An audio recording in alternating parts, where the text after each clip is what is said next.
إن الحمد لله نحمده ونستعينه ونستغفره ونستهديه ونتوب إليه ونعوذ بالله من شرور أنفسنا ومن سيئات أعمالنا من يهده الله فلا مضل له ومن يضلل فلا هادي له أشهد أن لا إله إلا الله وحده لا شريك له وأشهد أن محمدا عبده ورسوله لا نبي ولا رسول بعده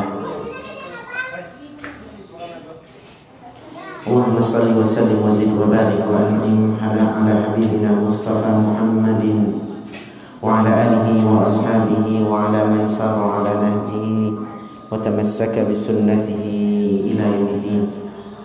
Masyaallah muslimin, ikhwan dan akhwat, Bapak Ibu yang dimuliakan Allah Tabaraka wa Ta'ala. Alhamdulillah kita memuja dan memuji Allah Subhanahu wa Ta'ala. Berkat limpahan rahmat dan karunia dari Allah, kita bisa hadir di majlis di taman di antara taman-taman surga.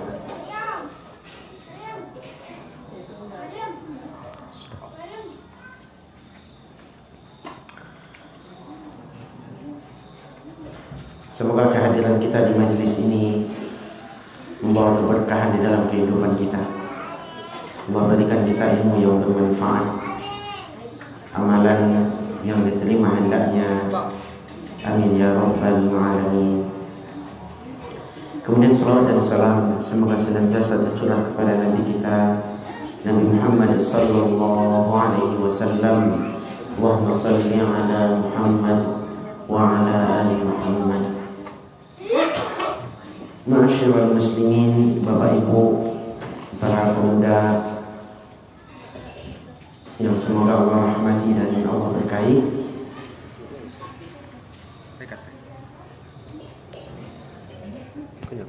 Ya. Lambat ni. Cuma kalau letakkan siko gaya ni lah.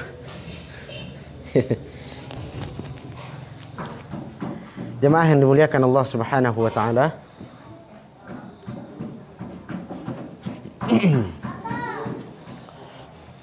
kita akan lanjutkan pembahasan kita tentang pertemuan sebelumnya, yaitu sebelum membahas tentang fikih korban.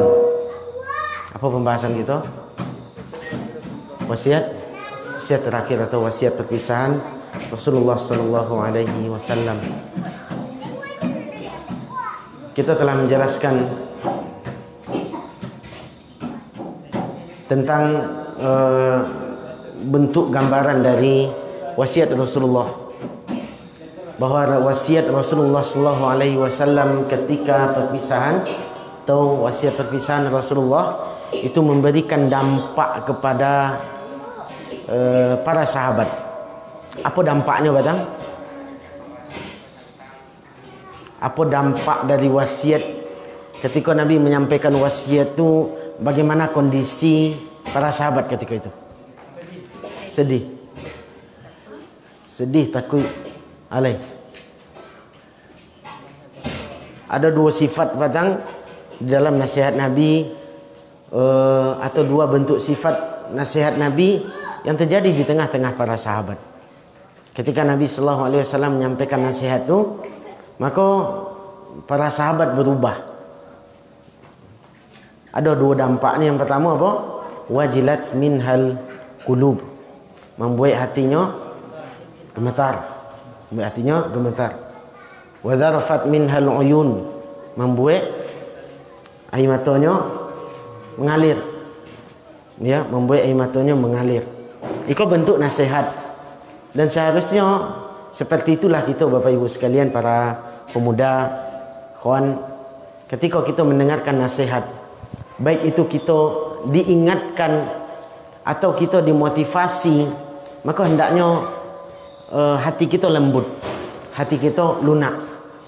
Jangan membanting, Pak. Kan teman-teman sekalian, jangan membanting awak ketika dinasihati. Itu penting.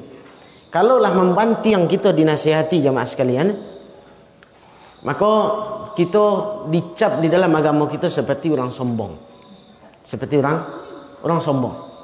Bagi nasihat tak mau diterima.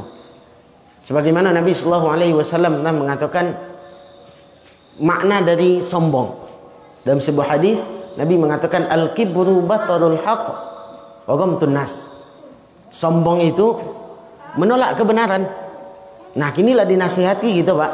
Jadi bentuk sombong itu adalah ini menolak kebenaran dan meremehkan orang.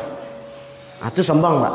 Kalau ada sifat itu di dalam diri kita, ketika kita mendengar nasihat, ketika ada kita mendengarkan nasihat, tidak namu kita menolak, atau mungkin kita meremehkan orang lain. Ya. Assalamualaikum. Suaranya ya, suara. Suara. Masuklah, tidak apa-apa masuk. Pada meboh di luar. Jadi ketika seseorang mendapatkan nasihat, inyo menolak atau inyo melecehkan orang, ada lo kan agak-agakan doh, ya, maka iko adalah ciri-ciri orang-orang yang sombong. Bahasa harusnya seorang mukmin ketika menerima nasihat, makanya harus tunduk dengan nasihat tersebut, Pak. Siapapun yang menasihati, baik inyo muda dari kita, Pak, yang menasihati awak, ataupun yang tua dari awak, baik ini anak buah awak, karyawan awak, ataupun atasan awak, selama yang disampaikan itu adalah kebenaran, maka wajib untuk kita terima. Ayo tunduk kita di situ, Pak. Tunduk kita. Ya, tidak boleh kita lihatkan ego kita. Kalau ada kita dikomentari, selama tata caranya baik dan sifatnya untuk membangun. Jemaah yang dimuliakan Allah Subhanahu wa taala. Kemudian Nabi sallallahu alaihi wasallam menjelaskan ketika para sahabat lah berlinang air matanya, merasa takut gemetaran, kepada sahabat mengatakan ka'annaha mau'izatu muwaddi'. Nampaknya kau adalah wasiat perpisahan. Ya, fa'usina, maka nasihatkan kepada kami ya Rasulullah. Berikan wasiat kepada kami ya Rasulullah. Itu kecil para sahabat. Maka Nabi sallallahu alaihi wasallam mewasiatkan hal pertama kali apa, Batang? Apa wasiatnya? Wasiat tentang takwa. Usikum bitaqwallah. Itu wasiat Nabi. Usikum bitaqwallah.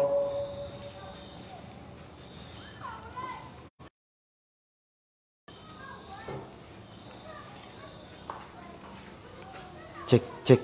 Tak bunyi dah. Cek.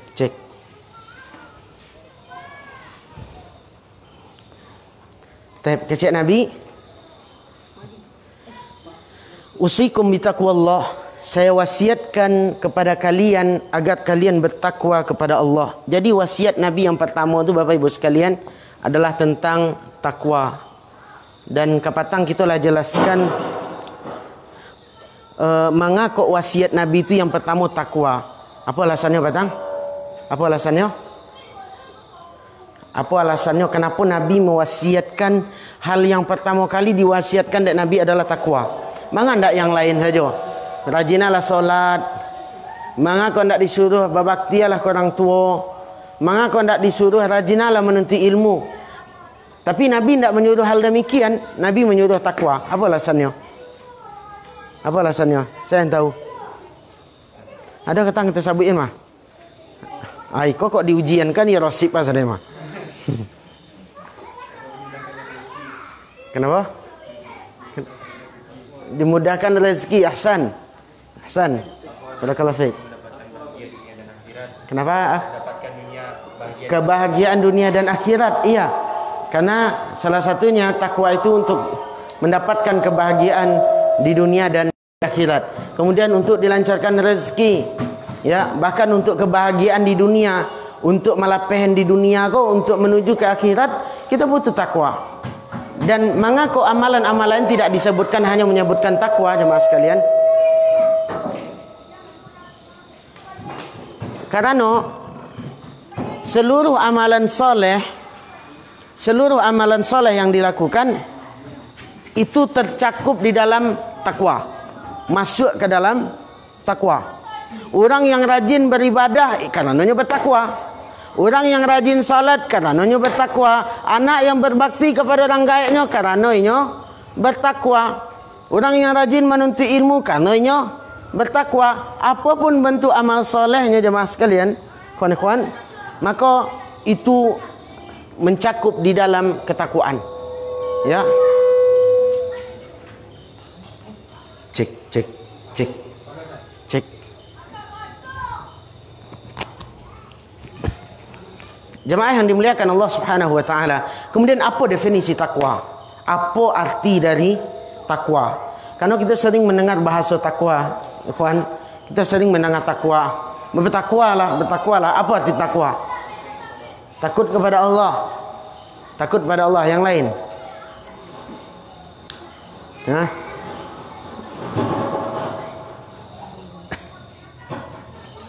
Apa arti takwa? Banyak kita yang mengetahui, Bapak Ibu sekalian, takwa itu hanya sekadar takut kepada Allah. Ya, takut kepada Allah. Iya, betul. Itu arti dari bagian kecil dari makna takwa. Bahkan takwa itu takut kepada Allah itu adalah makna secara bahasa.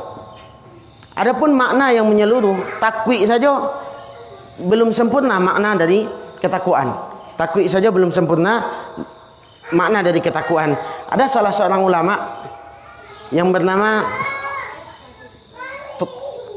Talqi bin Habib.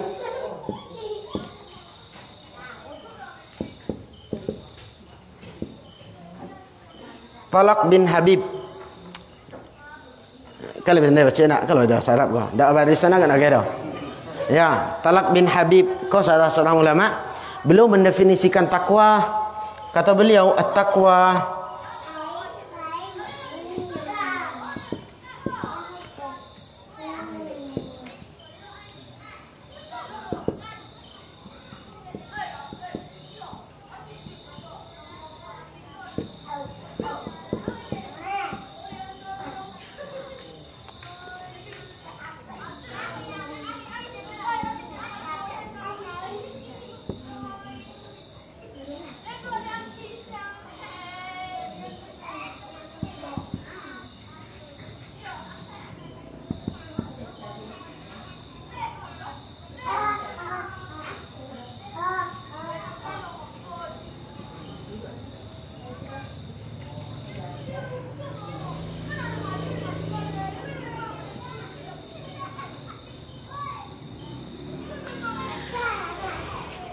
kecil.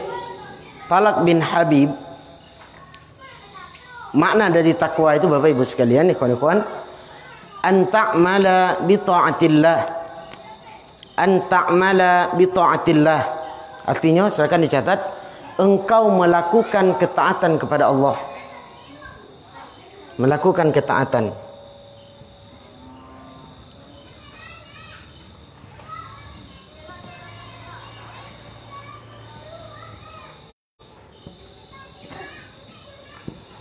Ala nurin minallah, artinya di atas cahaya dari Allah.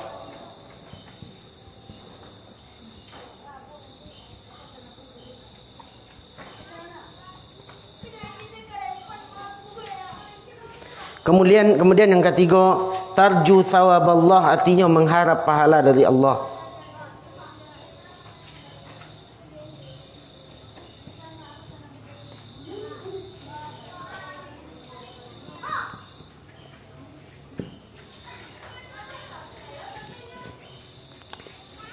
Tak nampak dek. Agak geser ke situ si Daniel. Tu. Geser. Situ. Iko baru sebagian dari definisi takwa yang dijelaskan oleh Talaq bin Habib. Belum mengatakan anta'mala bi ta'atillah ala nurin minallah tarju thawaballah. Artinya engkau melakukan ketaatan kepada Allah di atas cahaya dari Allah, mengharapkan pahala dari Allah. Berarti nyoba ibadah, Pak. Kan mencakup seluruh ibadah tadi tu. Ini mencakup melakukan ibadah itu kepada Allah di atas cahaya, mengharapkan pahala dari Allah. Kemudian dilanjutkan wa anta turuka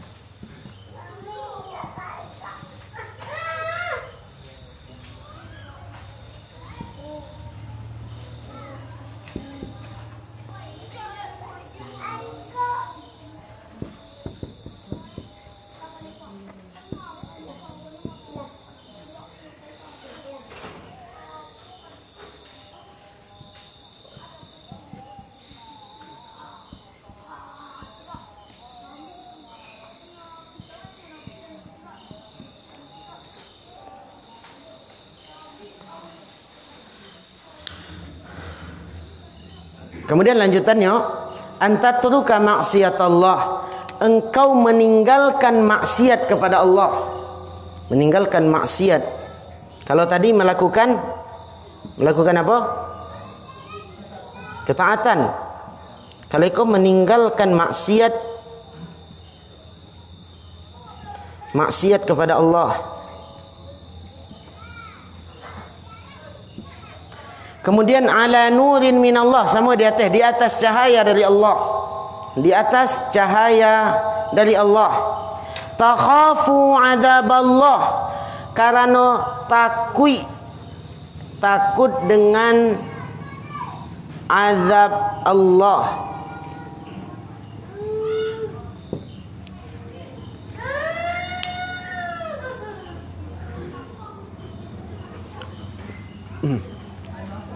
Kenapa?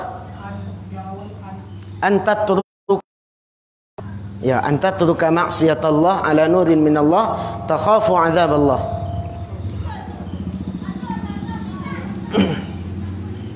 Sudah? Kita ulangi balik jemaah sekalian, ikhwan. Takwa sebenarnya maknanya sangat banyak. Cuman kita ambil salah satu definisi dari seorang ulama, yaitu Talak bin Habib rahimahullah taala. Takwa itu anta'mala bi ta'atillah ala nurin minallah tarju thawaballah wa antatruka ma'siyatallah ala nurin minallah takhafu azaballah. Artinya, engkau melakukan ketaatan kepada Allah di atas cahaya dari Allah dan mengharapkan pahala dari Allah. Kemudian engkau meninggalkan maksiat kepada Allah di atas cahaya dari Allah karena takut dengan azab Allah. Itu baru takwa, Pak.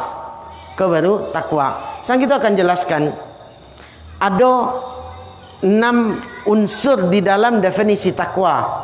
Ya, dalam definisi takwa itu adalah 6 unsur. Yang pertama apa? Poin pertama, melakukan ketaatan kepada Allah. Yang kedua, di atas cahaya. Yang ketiga, takut, ya, mengharapkan pahala dari Allah. Yang keempat, meninggalkan maksiat di atas cahaya karena takut dengan azab Allah Subhanahu wa taala. Apa kini kita akan jelaskan ala nurin minallah, di atas cahaya dari Allah. Apa yang dimaksud di atas cahaya dari Allah? Yaitu di atas ilmu, ya ikhwan. Di atas ilmu. Ya, ala nurin minallah, ko di atas cahaya, ko cahaya di situ adalah ilmu. Ilmu dari Allah. Berarti kalau kita artikan, seseorang melakukan ketaatan kepada Allah di atas ilmu dari Allah dan mengharapkan pahala dari Allah. Kemudian ia meninggalkan maksiat karena Allah di atas cahaya. Di atas ilmu. Ia meninggalkan karena ilmu. Kemudian ia meninggalkan itu karena takut kepada Allah Subhanahu wa taala. Takut dengan azab Allah. Itu baru definisi takwa. Itu baru arti dari takwa. Jemaah yang dimuliakan Allah, ikhwan, yang semoga Allah rahmati. Seluruh orang berpotensi untuk mendapatkan ketakwaan kalau ini menjalankan apa yang dituntunkan oleh para ulama.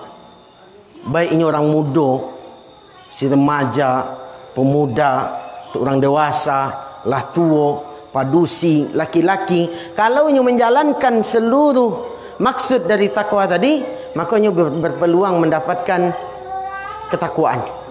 Ini berhak untuk mendapatkan ketakwaan di sisi Allah Subhanahu wa taala. Dan nilai takwa itu hanya Allah yang tahu, Pak. Takwa itu hanya Allah yang tahu. Dan perhatikanlah, seseorang beramal kepada Allah, melakukan ketaatan kepada Allah di atas ilmu dan mengharapkan pahala dari Allah.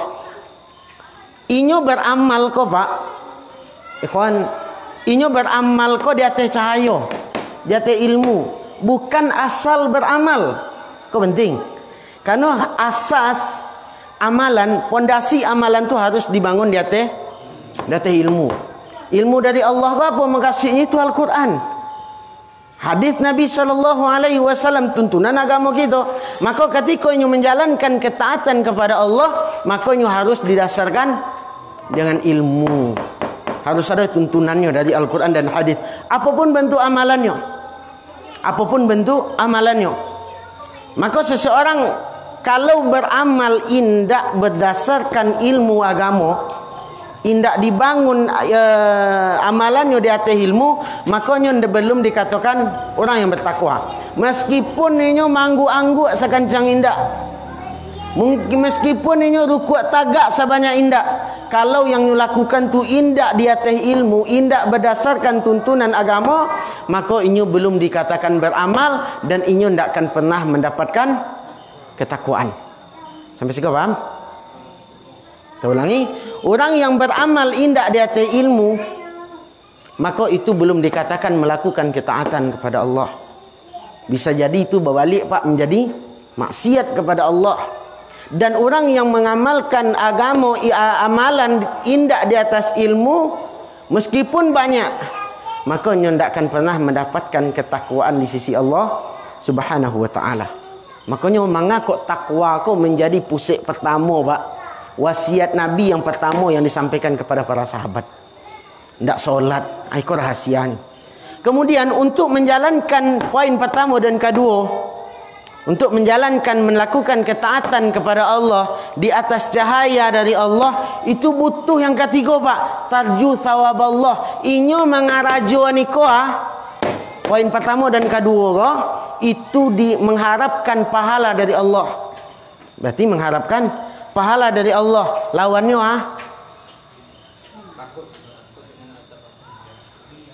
riya. Ahsan, barakallahu fiik. Riya. Berarti inyo kalau bakar rajo mengarajo niko, kalau ingin mendapatkan ketakwaan inyo dengan mengamalkan amalan, harus mengharapkan pahala dari Allah, bukan mencari pujian orang atau sanjungan orang. Aku baru dapat poin amalan baru pak. Tapi kalau inyo melakukan ketaatan, hadir, mohon maaf, hadir di majlis ilmu, dek sagan awak dek kawan, ya, hadir awak ke majlis ilmu, melakukan ketaatan kepada Allah, ingin dipuji dek orang, atau sagan awak dek calon mintuo, atau sagan awak dek calon minantu, maka itu bukanlah amalan yang mengharapkan pahala dari Allah. Bahkan itu sebaliknya, amalan yang sangat dibenci oleh Allah Subhanahu wa ta'ala, karena ada unsur riya di dalamnya. Sampai sini paham kawan? Paham? Maka pahamilah jemaah sekalian yang dimuliakan Allah, amalan soleh harus dibangun di atas ilmu dan ini mengharapkan pahala dari Allah. Nah, ikolah rukun atau syarat diterimanya amal ibadah. Syarat diterimanya amal ibadah dua pak. Pertama apa? Ikhlas angkanya. Sekarang duduk ya. Yang kedua, ittiba berdasarkan tuntunan hadis. Sekarang duduk ya pak. Jadi amalan soleh awak kau, dia bisa dikatakan sebagai amalan soleh, amalan ketaatan kepada Allah, kalau ada yang kedua kau, dua hal kau, ilmu dan mengharapkan pahala dari Allah. Nah, baru bisa ini mendapatkan dikatakan amal soleh. Apakah dia sudah dikatakan orang bertakwa? Hah? Apakah hanya dengan melakukan iko antak mala bi taatillah ala nurin minallah tarju thawab Allah nyalah dikatakan orang bertakwa? Belum. Ada unsur lain yang harus dipenuhi kau pak. Unsur lain yang harus dipenuhi itu. Apa unsurnya? Anta turuka maksiat Allah. Engkau meninggalkan maksiat kepada Allah. Berarti selain inyo beramal soleh, inyo juga meninggalkan maksiat kepada Allah. Ala nurin minallah, di atas cahaya, di atas ilmu, inyo tahu kalau iko adalah amalan, iko adalah maksiat, makanya harus tinggalkan. Kemudian takhafu azab Allah. Inyo meninggalkan maksiat di atas cahaya dari Allah, di atas ilmu, karena inyo takut dengan azab Allah, bukan karena sagan de orang, malu de orang pak. Ya, malu mengarajan maksiat ku nampak de orang. Atau inyo supaya dikatakan yo alim si anu tu yo. Ndak nama pacaran doh. Ndak, bukan untuk dipuji demikian. Bukan untuk dikatakannya sebagai orang alim. Akan tetapi inyo meninggalkan maksiat kerana apa? Apapun yang inyo lakukan Bapak Ibu sekalian, ikhwan, para pemuda yang dimuliakan Allah Subhanahu wa taala, inyo berdasarkan meninggalkan itu kerana takut dengan azab Allah. Inyo meninggalkan kesyirikan. Inyo meninggalkan kesyirikan kerana bukan kerana ndak mampu le Pak. Bukan kerana ndak mampu, tapi inyo meninggalkan kerana memang takut dengan azab Allah. Inyo meninggalkan riba bukan kerana inyo ndak mampu membayar, bukan kerana inyo ndeklah kayu mungkin ndak, tapi inyo meninggalkan maksiat riba tersebut kerana apa? Takutnya dengan azab Allah. Pemuda meninggalkan pacaran bukan kerana inyo ndak laku, bukan kerana inyo ndak mempunyai ndak ganteng ndak, bukan kerana ndak ada orang yang suka je inyo, kerana inyo takut dengan azab Allah. Jemaah yang dimuliakan Allah Subhanahu wa taala. Tapi kalau inyo masih melakukan hal demikian, dek sagan dek orang, contoh melakukan kesyirikannya dek tak mampu le Pak. Dek dak adoh dan taluk dukun ko doleh. Mau bek nyetinggan. Ya, beralihnya mau bek ini. Kau bek medis supaya le. Ya. Berarti nyo meninggalkannya bukan kerana takut azab, tapi takut kerana inyo ndak cegak-cegak di dukun ko doleh. Ya. Maka itu dia tidak dikatakan ketaatan, melakukan ketaatan kepada Allah. Atau nyo meninggalkan rokok dek waktu Pak. Dek lah sakit-sakit lah dirangut, tu rangut. Lah dirangut Pak. Ndak kamar rokok doleh. Ya. Bukan kerana inyo takut dengan azab Allah ndak, tapi inyo meninggalkan tu kerana ndak sanggup lah. Atau mungkin ndak ada pitih pembali lah. Bukan demikian. Kalau inyo melakukan hal demikian bukan kerana takut azab Allah, maka inyo belum dikatakan orang yang bertakwa. Maka konsep takwa, ya ikhwan, mohon dipahami dengan baik. Semoga Allah berikan kita pemahaman yang baik. Konsep takwa yang dijelaskan di dalam definisi oleh Talak bin Habib, ketakwaan itu harus menjalankan ketaatan dan meninggalkan maksiat. Itu konsep takwa Pak. Menjalankan ketaatan kepada Allah dan inyo harus meninggalkan maksiat kepada Allah. Tidak boleh digabung dah Pak. Tidak boleh digabung dah. Kerana ada orang nak menggabung. Inyo rajin beribadah Pak. Rajin menghadiri majlis ilmu. Solat tapik waktu. Tapi maksiat jalan dia. Ya, maksiat jalan juga. Kau nak muda-muda pacaran jalan juga. Chattingan sama akhwat yang bukan mahram dan bukan pada hal yang penting jalan juga. Ya, pai mejeng, pai malam minggu yang tak bermanfaat jalan juga. Matonya berkeliaran saja ketika di luar majlis berjalan juga. Nilai hadir majlis ilmu. Tapi tujuannya menghadiri majlis ilmu itulah berbeda. Adalah yang menghadiri majlis ilmu itu untuk mencari ya. Kok nak bujang-bujang saya? Hah? Menjalang dapet ya. Jangan dapet agak ya. Menjalang dapet akhwat, menjalang dapet bini. Atau ya akhwat pun demikian menjalang mendapet laki. Lah dapet laki nak mencaduk di majlis ilmu lai.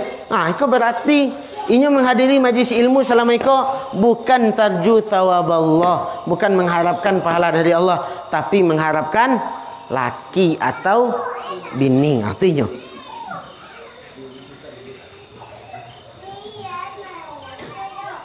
maka pahamilah ikhwan, para pemuda, iko sangat rentan terjadi di tengah masyarakat.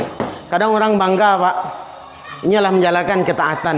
Mungkin puasa solatnya rajin, 5 waktu solatnya rajin, tapi waktu berjamaah bagi laki-laki. Kemudian menghadiri majlis ilmu, ya, puasanya lancar, zakatnya masya Allah setiap tahun dikeluarkan. Nya suka bersedekah, suka bagi orang makan. Ya, kemudian mungkin lah haji lah umrah lah haji. Tapi banyak orang yang hanya sekadar melakukan poin pertama ke Pak.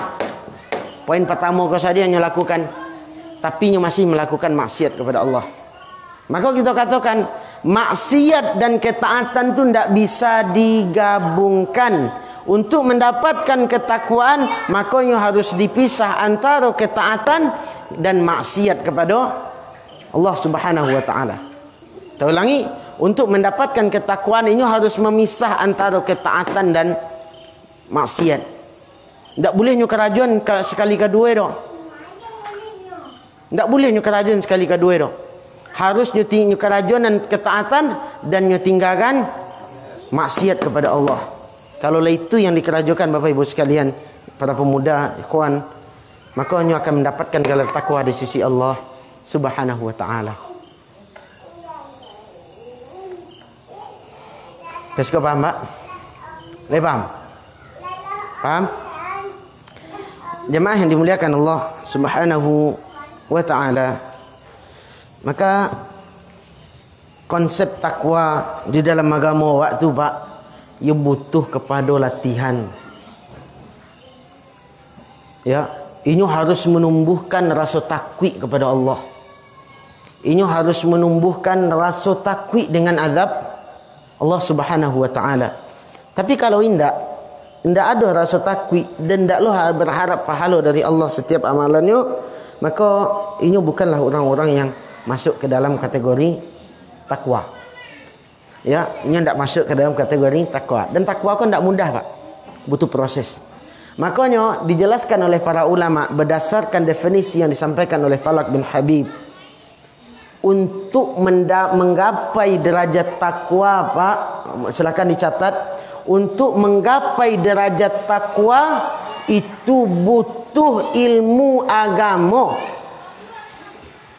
Untuk menggapai derajat takwa itu butuh ilmu agama. Ayo harus belajar, harus menuntut ilmu. Dan takwa itu tidak harus kepada orang yang alim saja, tidak. Tidaklah harus kepada orang yang kaya saja, tidak. Siapapun berhak untuk mendapatkan takwa, tapi harus diiringi dengan ilmu. Sekarang pertanyaan jemaah sekalian, silahkan direnungi. Bahwa akan mendapatkan ketaatan kepada Allah kalau tidak tahu ilmunya, Pak. Bahwa akan mengharapkan pahala dari Allah kalau tidak tahu tentang amalan soleh. Ma yang amalan ketaatan, ma yang amalan kekufuran. Dan bahwa akan meninggalkan maksiat kepada Allah kalau tidak tahu bentuk-bentuk maksiat. Tidak akan pernah awak mengetahui. Berarti dari definisi yang telah kita pelajari, takwa itu membutuhkan ilmu. Takwa membutuhkan ilmu. Maka pelajari ilmu, Pak. Belajar agama. Jemaah yang dimuliakan Allah Subhanahu wa taala, dan ketaatan itu bukan hanya sekedar berhubungan dengan Allah, tapi ketaatan itu juga berhubungan dengan makhluk selama dalam kebaikan. Maka itulah definisi takwa. Maka pahami dengan baik jemaah sekalian. Berdoa kepada Allah, Allahumma ja'alni minal muttaqin. Ya Allah, jadikanlah aku orang-orang termasuk orang-orang yang bertakwa. Ya Allah, jadikanlah aku termasuk orang-orang yang bertakwa. Masyaallah muslimin, ikhwan dan akhwat yang para pemuda yang semoga Allah rahmati dan Allah berkahi. Itulah rahasia kenapa wasiat pertama Nabi adalah wasiat takwa. Wassallallahu ala nabiyyina Muhammad wa ala alihi wa ashabihi ajma'in. Walhamdulillahi rabbil alamin. Saya ada waktu. Silakan kepada jemaah kalau ada yang bertanya. Kita baru masuk wasiat pertama. InsyaAllah pertemuan berikutnya kita bahas wasiat yang kedua.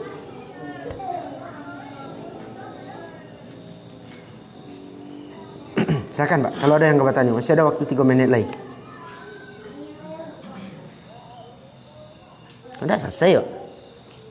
Boleh paham? Boleh paham jemaah? Ibu-ibu silakan pakai karateh hadiah.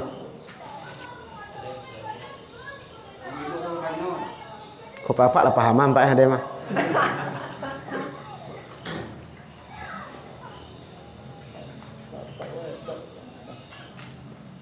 Ya. Kau kalau dites le tahu kalau kau. Hah? Kau harus hafal definisi kau, Pak.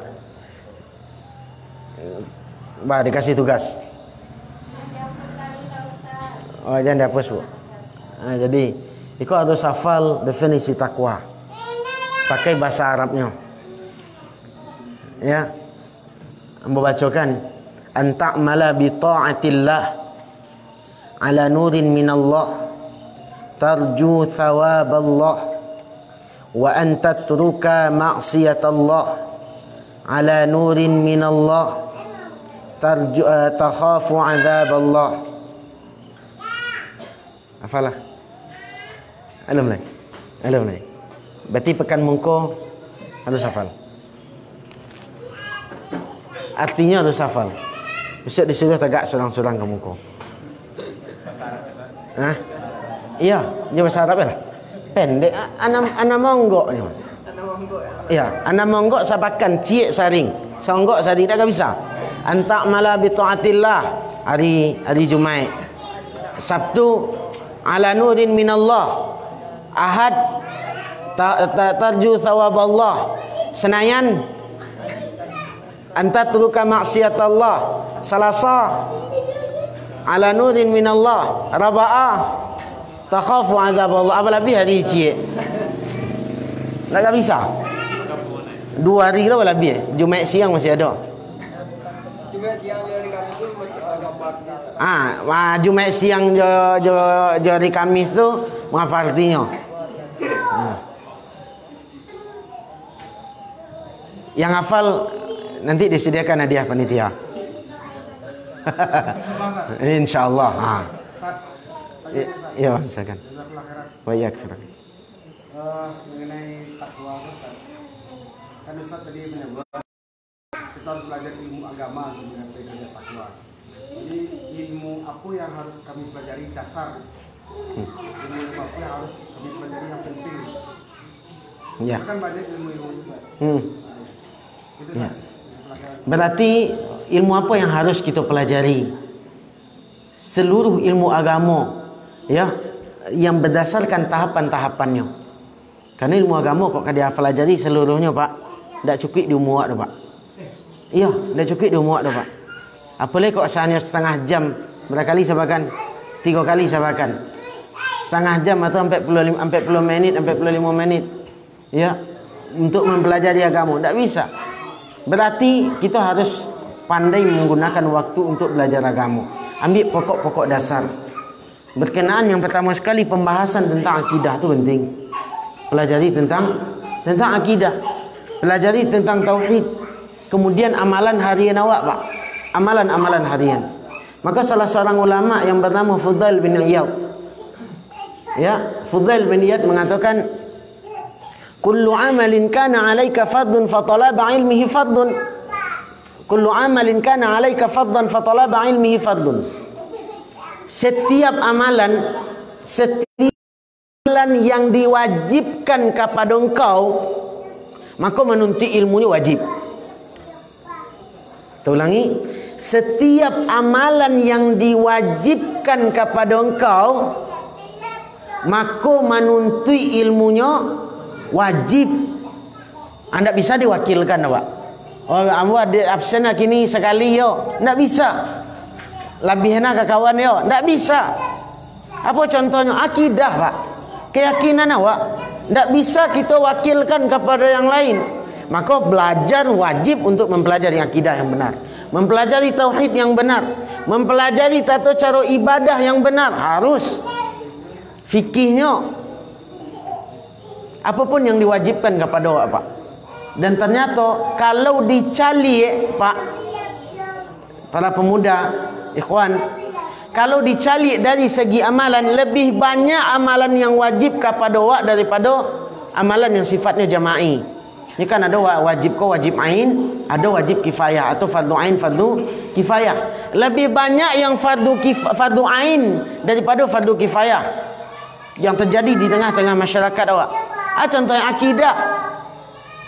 Ya, berkenaan dengan keyakinan awak, wajib awak masing-masing. Sekian banyaknya kitab akidah, kitab tauhid, wajib kita pelajari.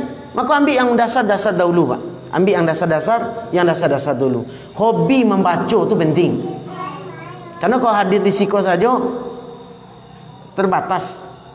Maka rajin membaca. Terutama pemuda-pemuda, rajin membaca.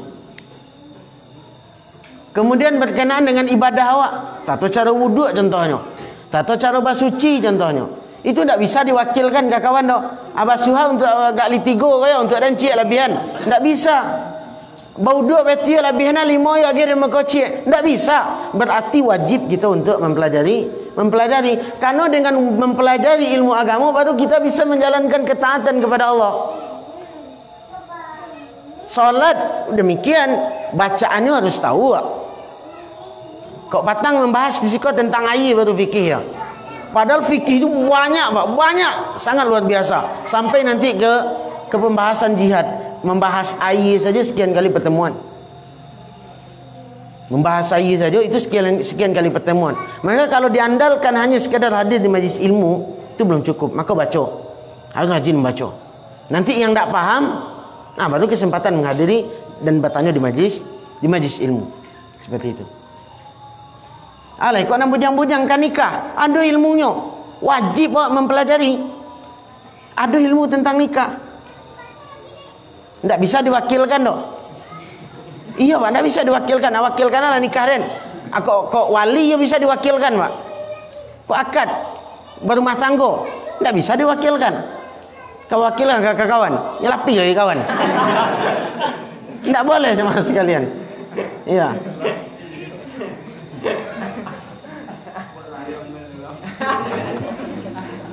Berarti setiap amalan nikah itu wajib enggak? Wajib bagi yang mampu jemaah sekalian. Ya, bagi pemuda-pemuda ya, lain tidak ada gangguan baginya. Lain normal, lainnya wajib menikah. Nah, itu kan wajibnya individu sifatnya. Tidak bisa diwakilkan, berarti wajib ini mempelajari tentang nikah. Tapi janganlah semangat membahas tentang nikah aja. Solat tidak tahu doa cara. Tata cara berwuduk tidak tahu doa. Bah kita akan mengayomi istri awak nanti. Bah kita akan mengayomi rumah tangga awak nanti, anak-anak awak. Itu butuh ilmu.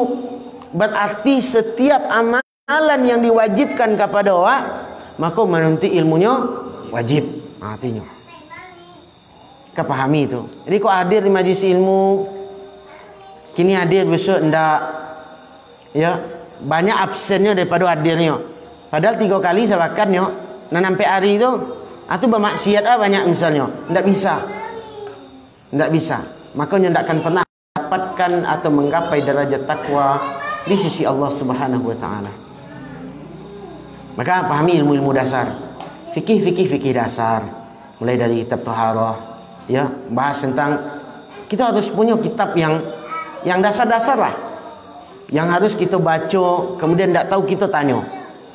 Kalau fikih bahas tentang fikih muyassar, itu bagus tuh. Itu fikih muyassar itu fikih kontemporer yang mudah, atau al-wajiz. Pahami itu dengan baik. Kitab tauhid mulai dari usul salatah misalnya, al-qawaidul arba', ya. Kemudian nanti kalau mau lanjut setelahnya bahas tentang kitab tauhid, tentang akidahnya, ada nanti tengah lanjutannya.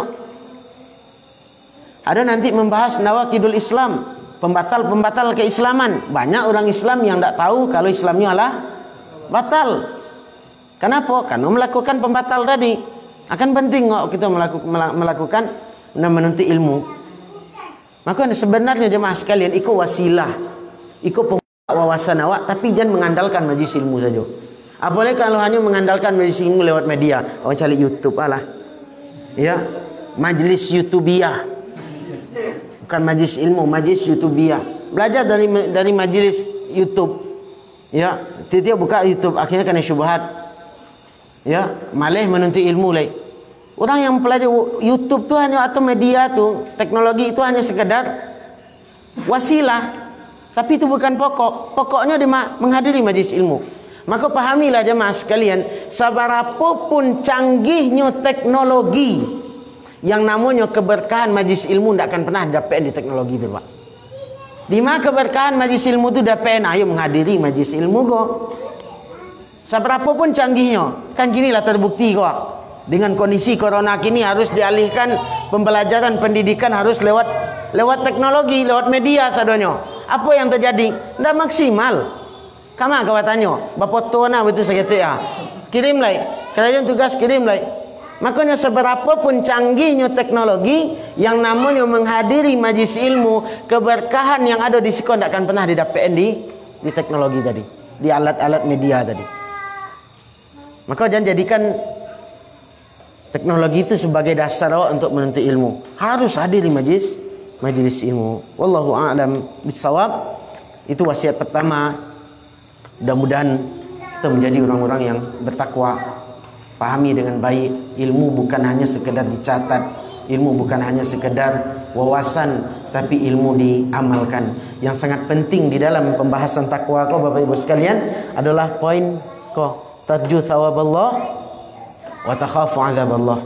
Mengharapkan pahala dari Allah dan takwi dengan azab Allah. Kalau ikut tertanam di dalam diri Pak, maka kita akan beramal berdasarkan ilmu. Kalau takwi kau tertanam di dalam diri awak, tidak akan pernah melakukan maksiat meskipun surang maupun basamu. Kadang orang kok surang Pak, kok surang, anyo katanya apa boleh kalau diiko. Iko sadu Allah berselancar di dunia bisa. Apapun yang kau dicali, apapun yang kau dibuka nampak. Surang, sarang di kamar surang. Tak ada orang kan cali tu. Tapi ketika aduh tumbuh takhafu azab Allah, takwi dengan azab Allah dalam hatinya, maka yang tak akan namuh bermaksiat. Kenapa? Orang mungkin tak mencali, tapi Allah Subhanahu wa taala senantiasa mencali, zat yang maha mencali. Wallahu a'lam bissawab.